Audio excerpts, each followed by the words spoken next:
Welcome in, everybody. WTBU Sports is back with a breakdown of the first three-ish weeks of NBA action. I'm joined by Alex Cohen, Sam Marram, and we are here to discuss a lot that's gone on in the last couple of weeks. We have seen insane trades. We've seen a lot of player ineligibilities that have kind of changed the face of the league. We've seen teams rapidly overachieve. We've seen teams underperform. Kind of your classic NBA drama so far, and so we knew we had to get on do another episode and kind of break it all down. So how are you two guys doing? Doing good, Ethan. How you doing? Pretty good. Pretty good. I know there's a lot going on in the NBA right now. I know that last night I was frustrated at the Warriors again. I know we all have our own frustrations with various teams right now. But we're going to start with the biggest news of the week, and that is the James Harden trade. Before I get your guys' thoughts, let me try and break this down for the viewers. I'm sure they're as confused as I am. So getting the full trade, the Rockets' primary objective, deal James Harden to the Brooklyn Nets. The Nets sent Karis LeVert and 7 first-round picks, if I have this right. 7 total picks. I think one also is from the Cavs. Well, I think like 3 were swaps. No? Three swaps, yeah. Three swaps, 4 unprotected picks, back Crazy. to the Rockets. And also got Karis LeVert. The Rockets have moved Karis LeVert, and this is all pending physicals too. They're moving Karis LeVert to the Pacers along with a second rounder, and they're getting back Victor Oladipo. And in all of this, the Cavaliers also got Jared Allen and Taurean Prince from the Nets. So very complex. 4-team trades, you don't see those very often. I don't know. Where I guess first question, where were you guys when you heard this? Ooh, good question. Why don't I remember?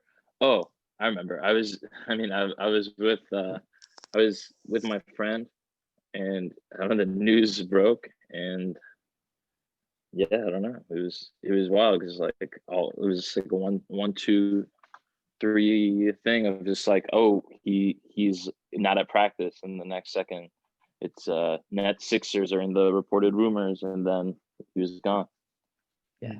Yeah, this stuff I feel like kind of just like snowballs within a day. Like you kind of forget it. Like, I mean, we all knew Harden was most likely getting traded, and then you hear about it one day, and then you see Shams and Woj, and like it's almost already a done deal. And like, well, they pushed it to go fast. I mean, it was crazy. Harden for the first 3 games tried, and then like for the last 5 games he literally scored less point. I guess maybe to show he was good, and then for the last 5 games. He's like, all right, you're not going to trade me. Like, let me like show you how bad it'll be if I'm here. And like he scored less points than he had his entire career. And then he's like, I did all I could. You got to get me out of here. And then they got him out of there. I mean, like we were just talking before this pod about like the villain role. And Harden has definitely always been the villain, and this still like even more the villain. But like I very much respect the way he pulled this off because none of it made sense. It's like, dude, you have 2 years left on your deal. You don't have an agent. The Nets have no good young players. Like Jared Allen is the best young player. Like, but he's not that good. Like if you're gonna trade him to the Rockets, like they just had Clint Capella, who's not like much better or worse. And he did it. He went exactly to where he wanted to go. He didn't have a no trade clause. He wasn't his last year of his deal. He's not like an injury prone guy. He's a Hall of Famer in his prime. He's like, trade me to the Nets, and they just traded him to the Nets. Like he got what he wanted. Like, so he's still like a villain, but like I respect. Like he pulled off his master plan. He's Lex Luthor.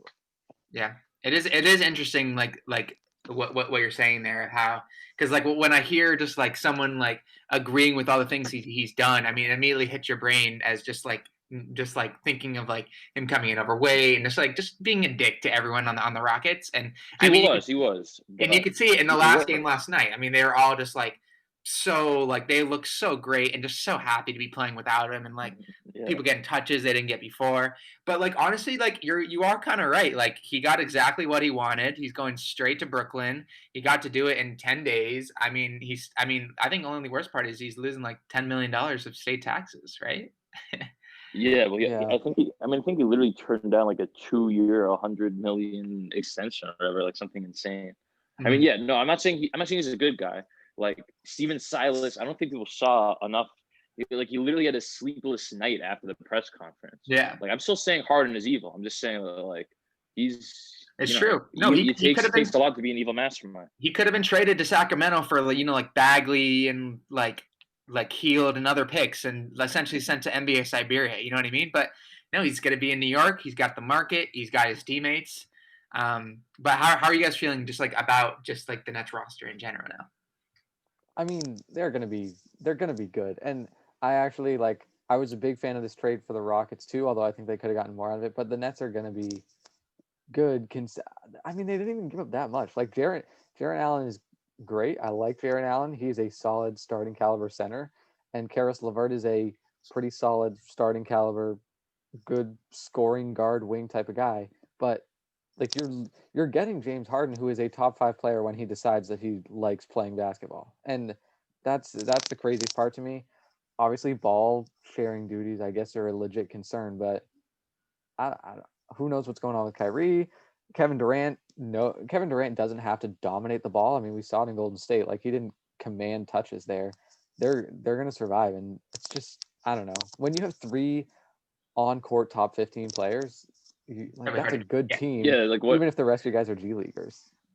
Yeah, it's like it's kind of, for me, it's not even something like worth like even like talking about. Like right now, it's like, oh wow, they gave up their depth, I guess, in Karis LeVert and Jared Allen, but like I feel like you just need to say out loud that like the Nets traded Karis LeVert and Jared Allen for James Harden.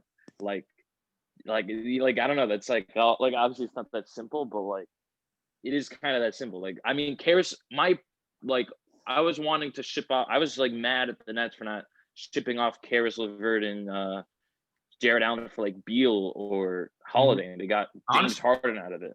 So I mean, that's like I don't know. Like they didn't really like Karis LeVert is like the most redundant player with those guys. Like you want to talk about like ball fit whatever with Harden, the same concerns with Karis LeVert, except he's like bad. Not bad, but not Harden. And then like Jared Allen is pretty good, but like I don't know, the Nets like hated him anyway. Like they got they fired Kenny Atkinson because he wouldn't start DeAndre Jordan. Obviously, the big thing is the 8 picks, but the way I look at it is, I mean, one, like I think there's a very good chance that not many of those picks are good. And like on the Nets' concern side, even if that's the case, I mean, it's like everyone's like, it's like the Paul Pierce, Kevin Garnett trade all over again. But like, look at the aftermath of that trade. Like we're kind of in this is the outcome of that trade, essentially. I mean, it's a bit later, but like, if you look at what happened in that trade, it was like they made the playoffs for 2 straight years with 2 crappy teams. Then it was like a year of garbage. Then Sean Marks took over. It was 1 more year of garbage. And then immediately they were like the scrappy, fun D'Angelo Russell Nets again. So it's like, I have enough faith in Sean Marks. Like if they're depleted again, like they'll just be a smart team and make it out of there with the next, it will be an all-star in like the next like garbage depleted Nets team, if that even happens. If everything goes right, Harden could be like an all-star in the Nets for like 8 more years and like they're never bad. Like, like I don't know. Yes, that terrifies me. Yeah, I think that's a really good point. That's a honestly, stretch, but because like I guess I didn't really think about how obviously people look back at that Nets trade and they're like, oh man, what were the Nets doing? They gave away everything for 2 guys who were post-prime stars. But they, like you said, they were a bad team. They were that bad team in the basement for what, 2-3 years max, and that's not that bad. And so if your outcome when you are you're in a way better position trading for James Harden than you were with that other deal. Yeah, because he's not the same thing. Yeah, he's like top 5 player every year. Top 5 player in his prime.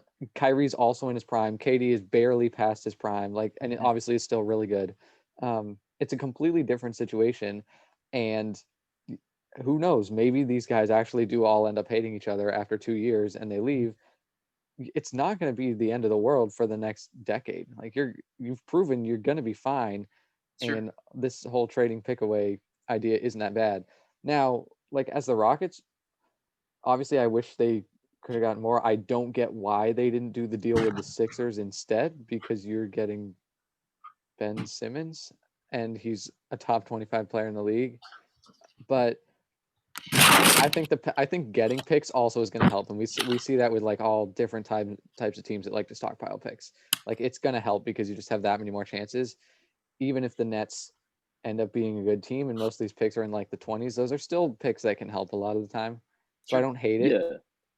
And and also like the other flip of that is not to do revisionist history. I mean, the Nets lost, like they could have had Tatum and Tatum and Sexton and Jalen. Yeah. I mean, but at the same time, like you'd rather have KD, Kyrie. Like it's opportunity cost. But no, I just want to say that, like, I mean, picks can still definitely have value, but just like under Sean Marks, I have like faith. No, I mean, I don't. He got Allen at like 18. I mean, like the D'Angelo Russell trade was literally a salary dump trade. No, like he's a great GM. He'll be able to pull more things off, I'm sure of it. Yeah.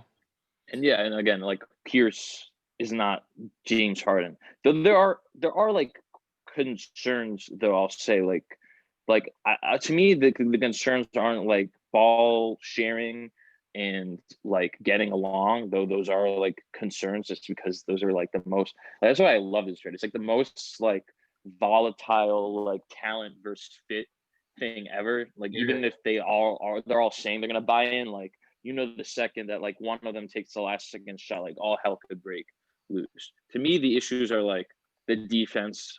I'd say more so because like again, you're right now your only rim protector is DeAndre Jordan. Though I feel they'll probably figure that out too. Mm-hmm.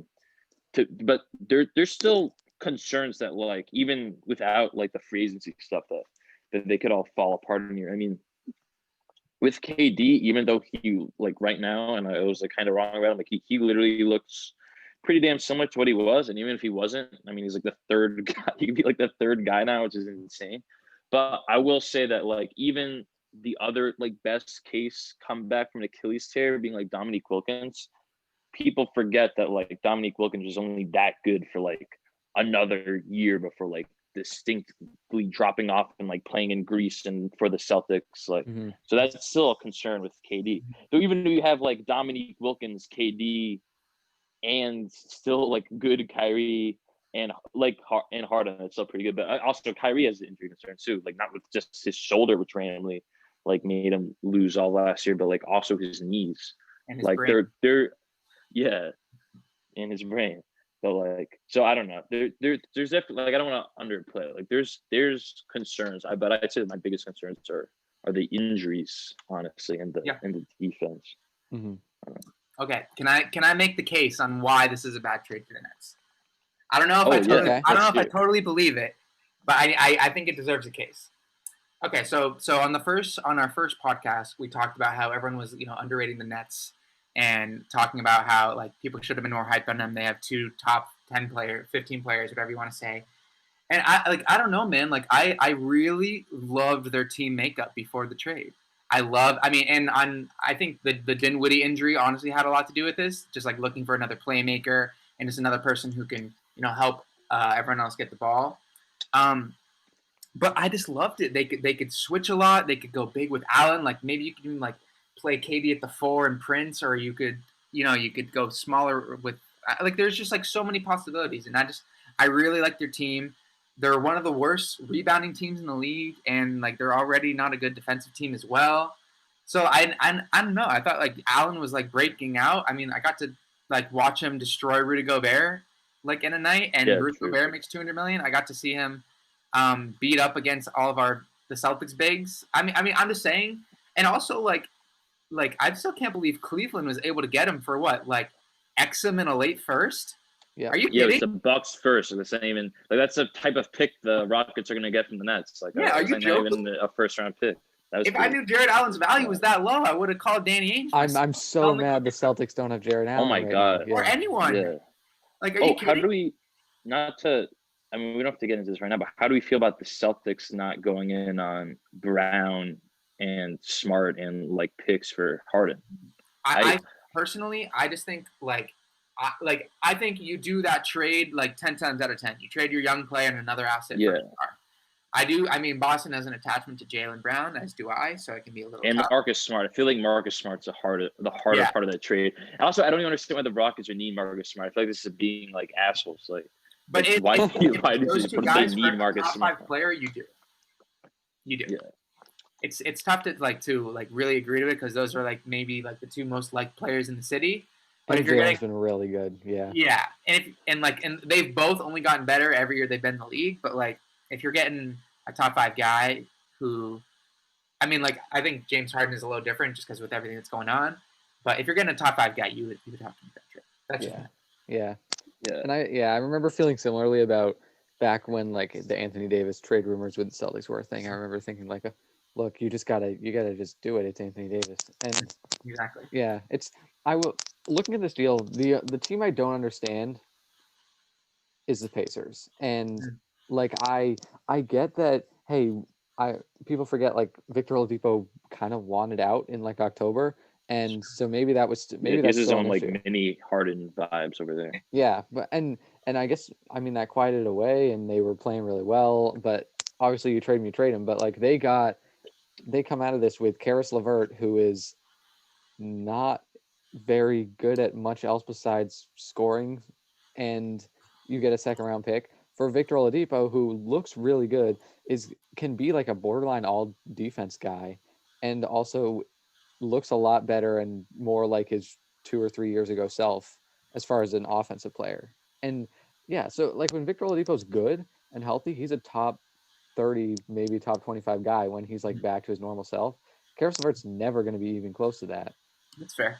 I think a big move for that trade was just like how old is Oladipo? Like 20? I think I think it's not. And LeVert's pretty old too. I think he has maybe a year or 2 on him. But LeVert's only making $16 million a year for the next 3 years. So I think that was like one of the biggest reasons for that trade. That's and Oladipo is a free agent, like could be asking for like an $80 million deal this offseason. Yeah, I mean Oladipo is it kind of maybe seems like maybe a little. Maybe they kind of jumped the gun too much. It's like, oh crap, like movement's happening. Like, let me get in on this like right now. But at the same time, like Oladipo, I think does want out. He started off well, but he could also like get hurt again or slump like any second.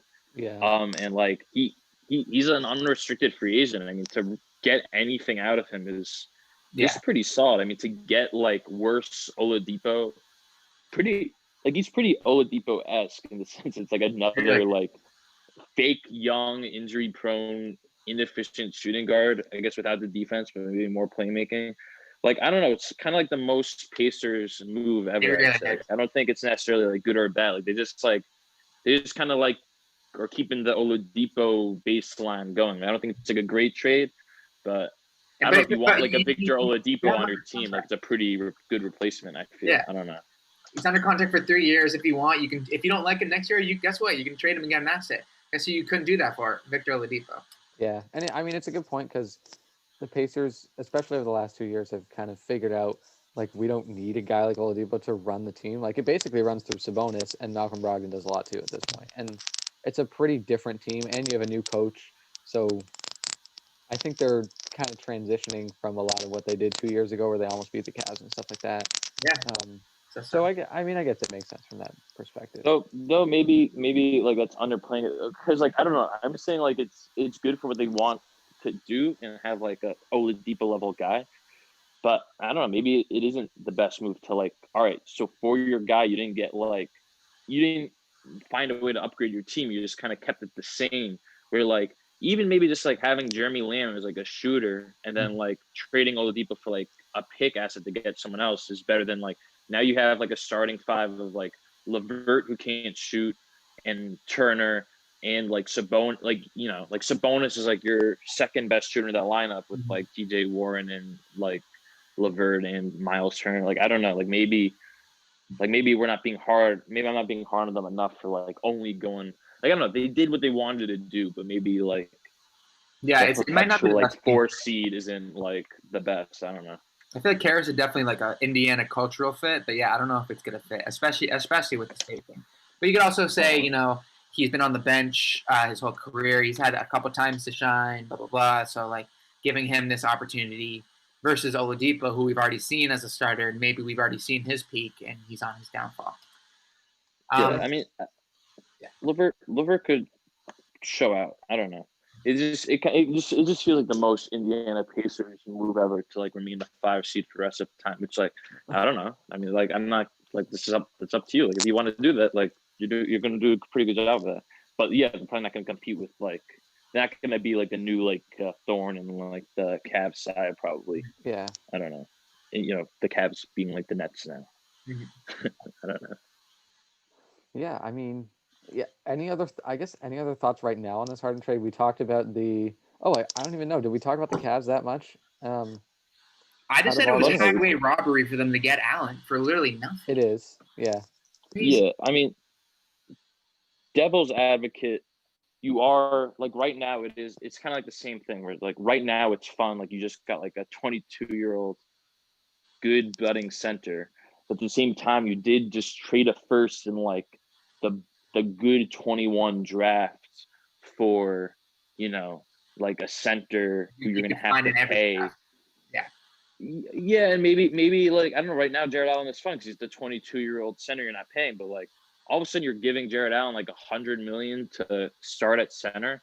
Like, I don't know, that's kind of scary. Like, it's not bad. I don't know, just maybe it's not the highway.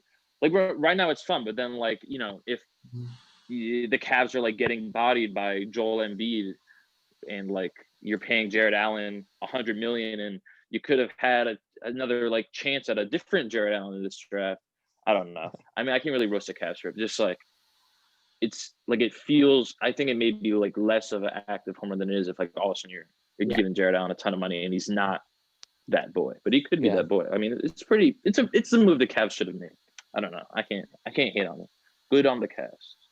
I definitely see what you mean, like from the contract standpoint. It reminds me a lot of, the whole John Collins situation where it's like, we think he's a great player, but like, do we really want to give him a max $100+ million? We think he's good, but is he good enough to be a starter on a championship team? You know, I think there's a lot of similarities there, which is especially a player being hindered on either the offense or defensive end. And you really don't know if he's gonna like really make it, especially when you have this like big rookie extension coming up for a lot of players. So, I mean, I get why you traded him. I just think they got like pennies on the dollar for him. Yeah, no, I don't know. I think it was a pretty solid move. It's an upgrade from like the trade in a second for Andre Drummond last year, I'd say, or whatever it was. I guess my other thoughts on the deal are just kind of what we were saying about the Celtics is that like, I don't know. One, again, like I don't think you could really say getting 8 firsts for Harden is bad, and I guess also Oladipo. But at the same time, like I don't know. I really hate that you just traded James Harden. Like you could look back on this trade and you'd be like, oh, that Hall of Famer James Harden, what do you get for him? And it's like, oh, we got like the 26th pick a few times, and like one time I got a top 3 pick. He was a bust, and like that was it. Like, you know, it could end up very good. Like maybe all of a sudden you're getting like 5 top 5 picks, but I don't know if that's really gonna happen. And like, I don't know. I hate that. Like, if you're a Rockets fan right now, you don't, you know, you're not like you don't even have like a Kevin Martin to root for to pretend is like the next Harden. Like you got nothing. Like, you got Oladipo, who like I don't think they're actually wanting to keep. Like that sucks to me that you didn't end up with like a Tyler Hero to pretend could at least be an all-star for a Hall of Famer. Like that stinks. And then just what we're talking about with like the Celtics and stuff. I just think like every team that's like feigning to be a title contender that like didn't make more of an effort to get him is a coward. Because like it's probably going to be like, it's going to be Lakers Nets for like the next like few years probably now, or at least could be. And it's like, I don't know, what are the Nuggets doing? Like, what are the Heat doing? Like what are you waiting for? I saw the report that was like Philly. I don't know how true this is because it just sounds so ridiculous just to say it out loud.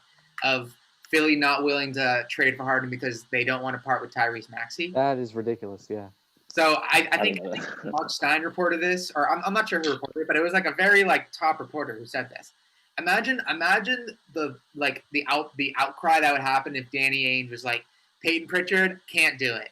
Sorry, Silas and Furtada. Like, I would love James, but I can't say no. I can't give up my man Peyton Pritchard. That's essentially what like they did.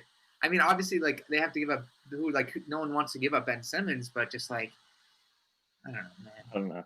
I just can't. That kind of sounds fake to me. I don't know. I feel like if anyone, I mean, it kind of seemed like it was like the Sixers were like the last people in the talks, and like, I mean, Chris Haynes, I think, reported essentially that it was kind of like the meme everyone said, like that Fertitta's not going to trade with Morey. Like, I don't know. It's kind of hard for me to imagine like Daryl Morey, who like he's like halftime, like general manager, like full time, like James Harden fan, like wasn't like going all in with Tyrese Maxey for James Harden. Like, I don't really buy that. But also, I still don't get the Tillman Fertitta perspective of like I understand if you want to be petty and not trade like with Daryl Morey, but like I don't understand how you don't be petty and you do exactly what James Harden wanted to do. Like I feel like beating James Harden and like trading to Sixers, which isn't what he wanted, like is way better for like winning than like, you know, not for your basketball team, which it also is. But I feel like if it's like I want to be like the bigger, better man, like the stronger man, like I'd rather trade him to like not where he wants to go. So I don't know. Yeah. It reminds me, like, it's totally like reminiscent of the Kawhi trade and Pop hating the Lakers, and that was easily the best offer he could have gotten. He could have gotten Bi, Lonzo, and in picks, and he could have gotten a lot of stuff for him. But he was petty. He didn't want to trade with the Lakers, and because of that, he got a terrible deal for him, and he got nothing to show. I feel like we have to. I was thinking about that. I think the Spurs trade doesn't get enough hate, but at the same time, I could be wrong, but I think low key one of their picks actually came from that, which is kind of vindicating. Like I think Keldon Johnson might have come from that. Oh yeah, the Raptors picks. Was that Keldon? I think that was Keldon. It could have been. So all of a sudden, like that trade is not so bad because Keldon Johnson. No, he's nice. He's nice. But at the same time, like, but you like understand. Still. Yeah, no, I get what you're saying, and like, I mean, they probably should have gotten a pick from the Lakers. I was just like thinking separately, like the Spurs kind of blew it, but I guess like they accidentally kind of didn't because they still should have gotten more. But to end up with Keldon, petty man, you're letting pettiness literally control like these next 10 years of your franchise. Like it's not like you're taking a role player. But what I'm saying is like I don't even understand his path of pettiness here. Like if you want to be petty, you don't trade your player to where he wants to go. Like you're not being good at being petty either. Like that's what I don't get. I'm sure he just had harder feelings against Morey. Yeah, it's weird, but I mean this is the biggest trade since the Anthony Davis trade, pretty much. And here we go. Like I'm not gonna sit here and say like this is the Nets are the next Warriors where they're just gonna own the Eastern Conference forever, but they're really good, and on paper they're probably the best team. So yeah, I guess that's what we have. Definitely to be a fan of another team right now. Yeah, for sure. I guess speaking of basketball and weird things that are happening, and Tyrese Maxey in particular, because he had a great game, that came about because of the coronavirus situation. How do you guys feel the league is handling all of this? Obviously, there was stuff that came out a couple days ago. They're going to try some more protocols. I thought the whole no pregame hugs thing was kind of stupid because you're like contacting players on the court while you're sweating, and I feel like that doesn't really do much of anything if you're just going to go then and play someone. But yeah, I don't know. How do you feel like this is going? It's been about a week and a half of kind of chaos with COVID. How do you feel like it's been? I mean, I don't know. I think it's gone pretty like poorly. As like a Knicks fan, I'm kind of trying to like ignore it because like I'm enjoying watching the Knicks and like I don't want the season to be suspended.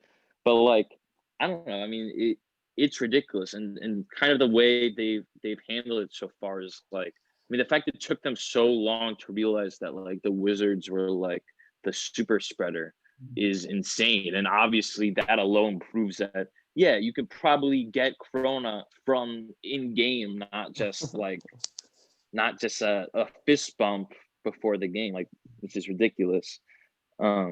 So I mean, I don't know. Like it's not great. Like I'm glad they're at least like suspending like these games, postponing these games where it's like obvious that these teams have corona. But like I don't know, any one case is bad, and like you kind of think like, all right, like we probably. I mean, you know, the Tyrese Maxey 8-game game shouldn't have happened, but like I don't know, maybe they just suspend the season a while. I mean, it kind of feels like they'll probably be able to get that vaccine soon enough where it's not like morally, ethically wrong.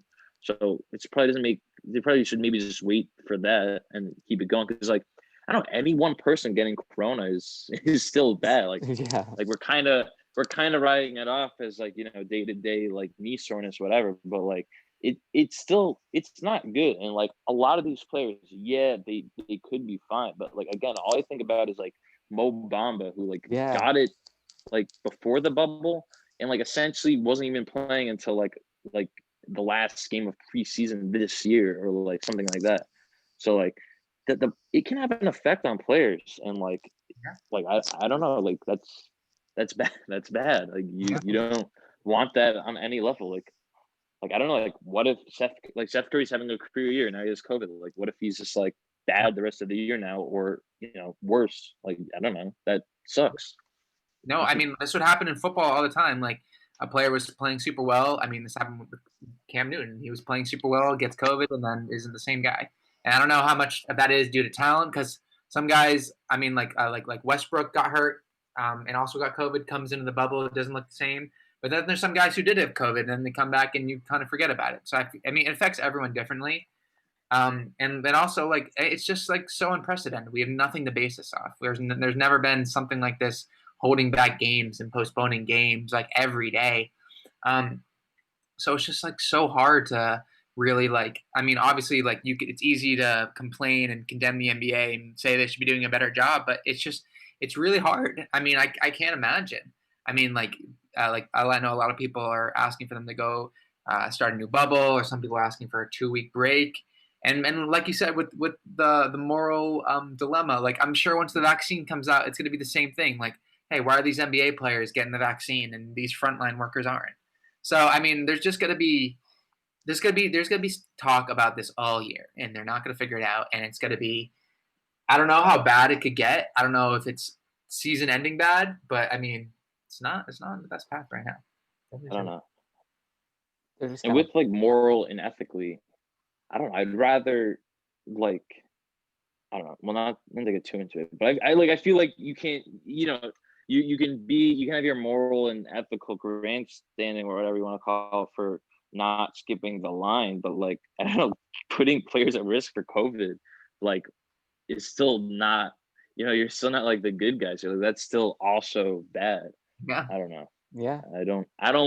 I'm not afraid to say it. I don't like players getting COVID.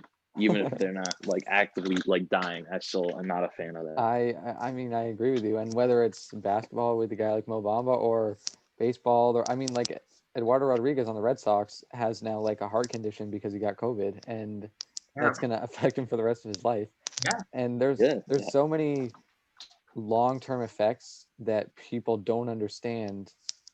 Even like well after you are done with the disease and it's gone through your system and you're fine. Like it can still affect you even if you don't have it. And yeah, it's kind of scary. And I feel bad we're like even talking about, we spent like the first half talking about like James Harden, and it's like, yeah, you know, a lot of these players could like have like heart failures in the future now. Crazy.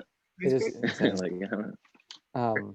And then again, like this is also something I feel kind of bad talking about because it doesn't remotely matter compared to players' health and safety. But like, there's the competitive aspect of this too, where the Sixers just lost a game that could decide their seeding in 4 months because they're playing with 7 players and they have to have Tyrese Maxey put up 40 and lose. Mm-hmm. Like that's a game. These are games that can matter, especially in a shortened season. Mm-hmm. And you just don't like. That's not how an NBA game works when you're missing like 6 or 7 of your rotation players. Well, yeah. Also, like, what if Tyrese Maxey like wasn't built to play 37 minutes per game as like a 19-year-old who's never started before? Like, what if he like tore his ACL from like overexertion? Like, that's not. Yeah. You know, like none of it is good. Yeah, I mean, I also think people are sleeping on the mental aspect as well. I mean, like especially because like let's say you're an NBA player, right? And you average 25 and 5 a game, and one night you have a really terrible game, and you played awful, you have all the turnovers in the world, and you're like, okay, this is bad. I'm gonna go out. I'm gonna go see my friends. I'm gonna forget about this game. I'm gonna go talk to my family. All this great stuff, and just forget about what happened. And that was in not our world today. Now you have a bad game, you go back to your hotel room, and you're in the hotel room for 48 hours. And what are you gonna do? You're gonna look at your phone. You're gonna look at your name on Twitter. So like multiple players have like said this, just like the mental aspect of COVID has been one of the toughest parts as well. I mean, imagine I'm thinking of like like Pascal Siakam. I'm sure he's like looking at all like the 2-8 Raptors, I'm sure you've seen all the graphics of bubble Pascal and like last year Pascal. We've all seen it. So like mild sure, it must be so tough for these players, just like trying to like kill time. Yeah, and I mean that's just like the regular part. Like, what happens if you get COVID and all of a sudden you're not in your hotel for 2 days, you're in your hotel for 12 days, and like it's not the ineligibility part. It's not like you're saying, oh man, you're in the health and safety protocols, just hang out on the sideline, you just can't play. Like you're stuck. I don't really know how it works, but I'm assuming you're stuck in a hotel for 10 to 12 days, 14 days, and you're just there. Like we saw the Mavs players. I forget who they were. I know Josh Richardson was one of them. Dorian Finney-Smith was another one. Like they stayed in Denver when the Mavs just leave them behind because they're in the health and safety protocol. Like that's crazy. That sucks. Like again, like I don't know, it sucks. Like what if Josh Richardson, Dorian Finney-Smith are like key players on the Mavs? Like, yeah. Like what if they just like are not the same now? And this could happen in a playoff series, Like I feel like people aren't talking about that either. Like what if Jason Tatum, this thing happens like first round of the playoffs against like the Magic, then the Magic can like upset the Celtics, like it's just crazy. It's just crazy. Yeah, and I know the NBA is doing their release in halves, and we haven't done the second half, and that's probably because they plan for something like this, but it's happening right now. Like you can't say, all right, let's get to the 36 game mark or whatever, then we can take a break if you want. Like it's here. And I don't know how it's going to look if you just plow on ahead for another 24 games, and then you're good. I'm glad they're at least like heavily like they're not messing around with the suspending anymore. But it's stupid how long they took, and like that should be, I don't know, that should be criticized. Like that's like a few more. Like every Wizards game, someone got it, and like it was so blatant. And I'm just happy they're finally cracking down on the hugs, man. Those were getting too out of hand. I know, man. At least now you got to be 6 feet apart for fist bumps. Thank God. We did it, boy. So that's the NBA and how they're probably not doing this very well. But games are going on as far as we know. So I guess the last part, because we got probably about like 15-ish minutes left on this segment. Let's say we'll spend... Let's take this 5 minutes first. I'll shoot you guys some questions at the end, but we all have our own teams that we follow. I guess we could start with Sam and the Celtics, who have turned it around. I was feeling pretty skeptical after the first 4 or 5 games, but they've really turned it around. Haven't played in a while because of COVID, but Peyton Pritchard obviously looks really good. Jalen Brown and Jason Tatum were looking really good. The bench is looking really good, actually. How are you feeling?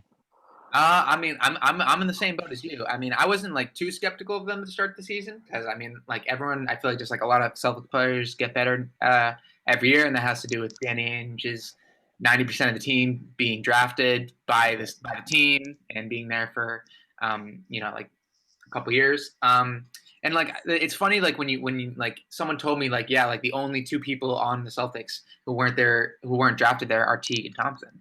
Which is just like actually really crazy to think about. I'm just like, I mean, especially now in the NBA, people moving around all the time, and you don't see many homegrown teams like that.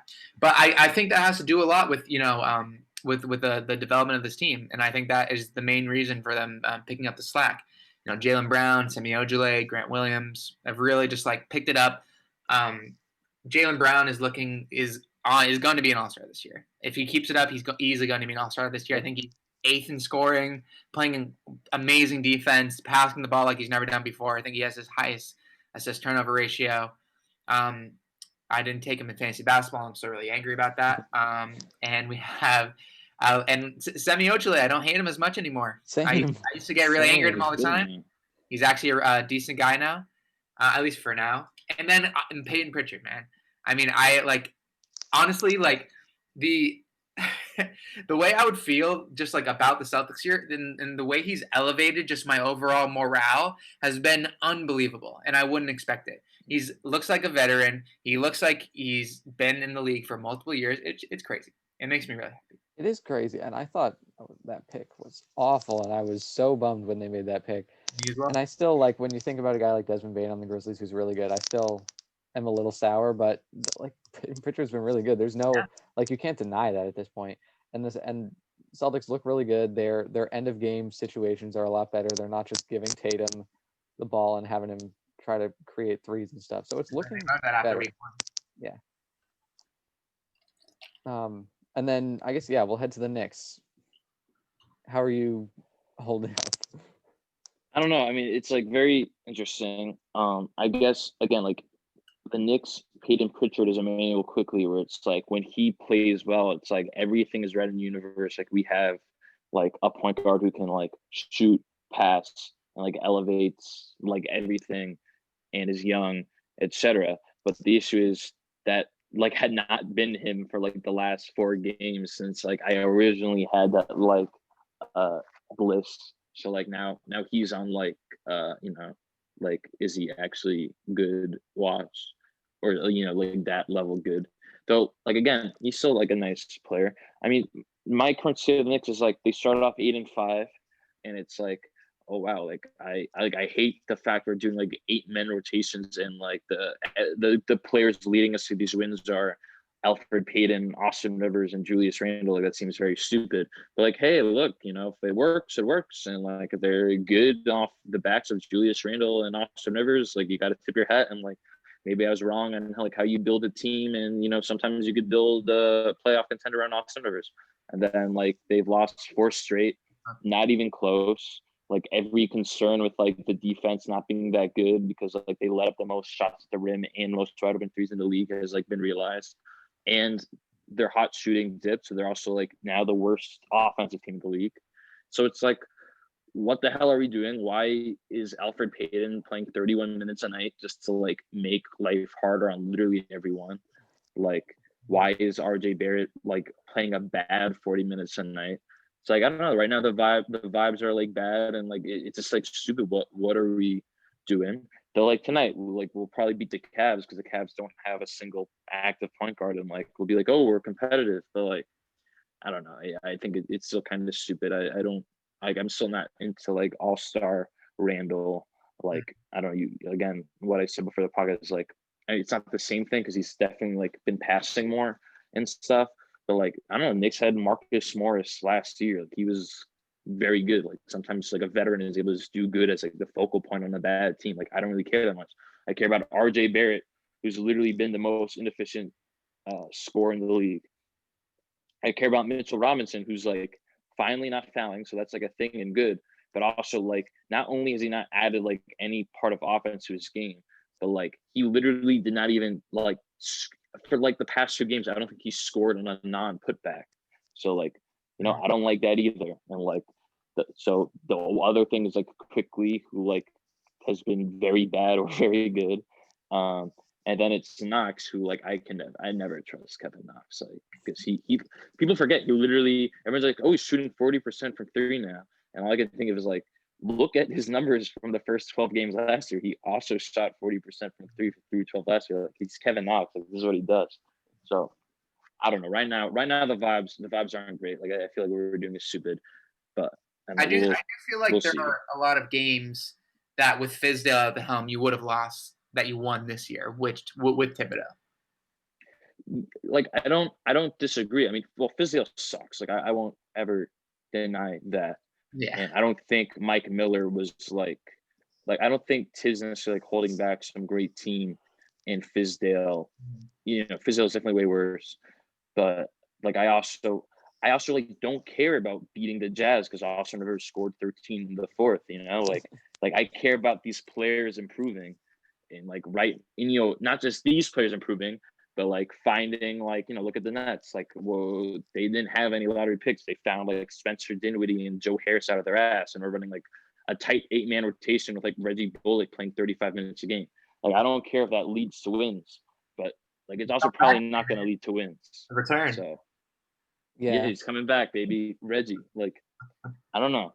Right now, when they're losing, it's easier to say that. But then, once if they win tonight and they're like back at 500-ish, then like all of a sudden it's like, oh, what if they can be competitive?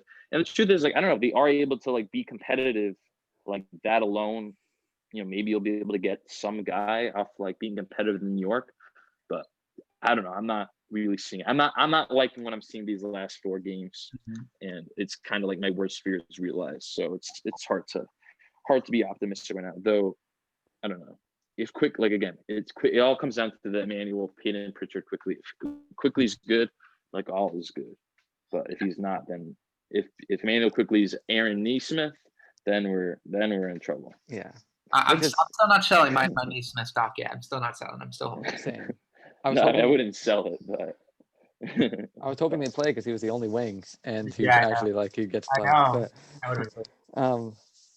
Yeah, I mean that's a tough spot to be in when you're saying this about Emmanuel Quickly, and you also had a lottery pick in the same draft. And I get like Obi Toppin's been hurt too. To be fair, I haven't really been thinking about him. So, well, that's the other. Like, Obi, like I'm scared of Obi, man. Like, I'm not looking. Like, it's not like a optimism thing. It's like a fright. He looks like very much Knicks pick.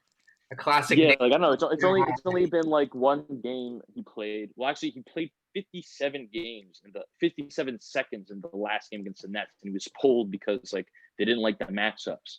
It's like, if you don't like the matchups against Reggie Perry, I got news about like every other team in the NBA, my friend. Like, so like I don't know. It's scary with Obi because the thing with Obi too, it's like, oh, they want to ease him in. Like, you can't be easing in a 22-year-old NBA ready prospect. Like, if he needs to be eased in, like he's gonna be eased out very soon. He's also like pretty polished on offense too. It's not like he's this raw prospect who like. Yeah. So if the polished Obi is still rusty, like that's not good. But I won't like talk about him until like, we've seen him play like 4 games. Well, at least the boys are getting minutes. I know like that was one of your biggest concerns last year was like you just want to see Mitchell Robinson play. I mean, I was expecting him to get like a direct split with Nerlens Noel this year and RJ to be sitting for Alec Burks. So at least Tibbs is doing his classic workhorse guys and at least elevating your young players a bit. Yeah, I mean, we'll see because again, like we had the weird Obi-ness, but I assume he's gonna play. And at the end of the day, like as long as these guys are seeing rotation minutes, like that's all you can really ask for. I don't think there's been too many minutes qualms. Though again, like I don't know if Reggie Bullock is gonna suck. I'd rather like give Iggy Brazdeikis a shot. Does Iggy Brazdeikis probably also suck? Like yes. So like I don't know. As long as RJ, Mitch, Quickly, et cetera, are all playing, like it's not the end of the world. Yeah. Still get the watch, right? Better than last, right? What? Yeah. I said at least it's more entertaining than last year, I would think. So far. I don't know. That's good. Yeah, I mean, I guess we're kind of near the end of our episode. I guess I'll send you guys one last question. We both said we wanted to talk about rookies, so I'll give you guys. I don't know. I guess I'll ask you this question. It's kind of basic, but through 12 games, I feel like there's a couple different candidates you might have for Rookie of the Year. Who would be a Rookie of the Year pick right now? I feel like it's definitely a clear top 4 for me. It's definitely Halliburton, Ball, Wiseman, and probably like Pritchard. Honestly, is like the last guy. But I think like those are the top 3, especially in minutes and like Rookie of the Year. I would say. Statistically, I think it has to be like right now, this current point of time, Halliburton. Though I feel like it could probably end up being LaMelo. But I don't know. Right now, like Halliburton is averaging like, an efficient like 17, 5 and 5 and the 2 steals. So, like, I think it has to be him. But I will say like LaMelo, despite like his efficiency being like low, like I don't know, like LaMelo's like kind of what I expected him to be, which I wasn't like, which I was like down on him for. But at the same time, like, I don't know, like he's kind of surprised me at the same time. Like he hasn't been shooting well, like he has been like the worst finisher at the rim. But like I don't know, he's still like been like pretty damn like pretty good. I don't know. His good games are really good. Like when he is on, he looks really good. And And that I feel like would get him, if he has enough of those, I think that gets him Rookie of the Year conversation, or yeah, gets him Rookie of the Year. But I agree. Tyrese Halliburton right now has just been more consistent and a better player. So yeah. And Like, imagine. I don't know. Even sorry. I'm just thinking like of like if the Knicks took him at 8 or if the Celtics took him at 4, or I think he went actually like 12th or 13th, but just like the way he fell, it's just so crazy to think about his habits every year. Well, yeah, I mean, I don't know. Everyone was so like the Knicks Twitter, everything community was so annoying about Tyrese Halliburton, where it's like you can't take him. He's like the world's worst fit. He's like not a true lead guard. It's like, buddy, fella, we don't have any true lead guard on the roster. And it's like even if you think Obadiah Toppin is good, like there's no way he has a 6'8" power forward with Julius Randle on the team is like a better fit with the Knicks or like any other team. Like, so I don't know. Like, I feel like that's already all the takes about Halliburton were just kind of seemed stupid and kind of still do seem stupid. It's like everyone's like he's in the dream scenario. Like, there's no dream scenario where you're playing under Luke Walton on the Sacramento Kings. Yeah. Like, he's good. Like, you're allowed to say he's good. Like, he's not Chris Paul, but like just because like he doesn't like play conventionally point guard or whatever, he's good. Averaging an efficient 17, 5 and 5 as a rookie, per 36 is good. Like, I don't know. I would have liked that on my team. I'm not afraid to say it. I think that's pretty solid. Yep. He just looks like a veteran, and I said this with Pritchard before, because like LaMelo and Wiseman, like they look like rookies, but they're very promising. But like the difference like with Pritchard and Halliburton, when I watch him, it just seems like they've been in the league 5 years and already know what they're doing, and like I trust them at the end of the game. I mean, part of it is like Halliburton, like he, like a lot of times, like he looks like I feel like this is gonna be the game where like Halliburton's like warts show and like he doesn't know how to score or whatever, and then like I don't know, he's been he's I don't know, he keeps like surprising me. Like I watched him and like he, like I don't know, it was like a game or two ago, and like he just did this like crazy like ball fake thing, got like a wide open scoop layup, and it's like what the hell?